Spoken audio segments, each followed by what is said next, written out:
Welcome to deep insights. आज हमें देखिबा प्रथम अध्याय न्यूट्रिशन रो लाइफ साइंस रो क्लास 10 रो देखिबा हमें न्यूट्रिशन चैप्टर। न्यूट्रिशन रो ओडिया होची पोषण। पोषण संपर्क रे हमें किछि नूतन तथ्य संग्रह करिबा एवं से संपर्क रे आलोचना करिबा।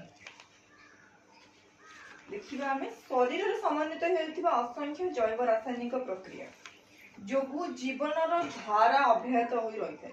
तो शरीर जो ह्यूमन बॉडी रहिछि, ह्यूमन बॉडी रे ऑलवेज एनी टाइम कोन होई थाए ना, सब समय रे गोटे प्रक्रिया चालू रही थाए।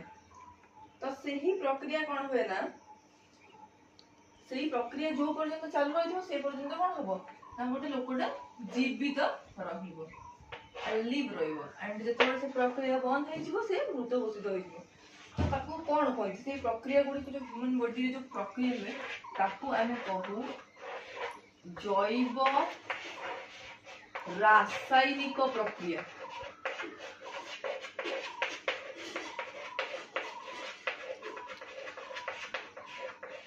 जैव रासायनिक प्रक्रिया रही है हैला कि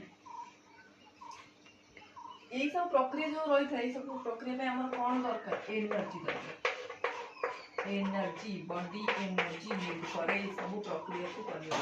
एनर्जी माने शक्ति। शक्ति रे केउ थारु मिले हमकु, शक्ति आमे केउ थारु पाई थाउ ना, शक्ति हमकु कोन मिले, खाद्य खाए फूड कंज्यूम करले हमको शक्ति मिले। ओके, तो खाद्य खाइले हमको शक्ति मिले। देखिबा ना उद्भिद विषय प्रथम देखिबा। हमर तो केवल पृथ्वी जे केवल ह्यूमन अछन नै, प्लांट भी अछन। तो सेहि मन विषय हम देखिबा कि परिवेश रु से माने कोन करंदी, सीधा सड़क भाव रे खाद्य पदार्थ ग्रहण करथि। किंतु ह्यूमन कोन करे, निजर फूड पाई कि डिपेंड करे का ऊपर, अन्य प्राणी को ऊपर अथवा उद्भिद को ऊपर, बोथ को ऊपर से डिपेंडेंट। तो से कोन करंदी, उद्भिद माने कोन करंदी ना, फोटोसिंथेसिस। फोटोसिंथेसिस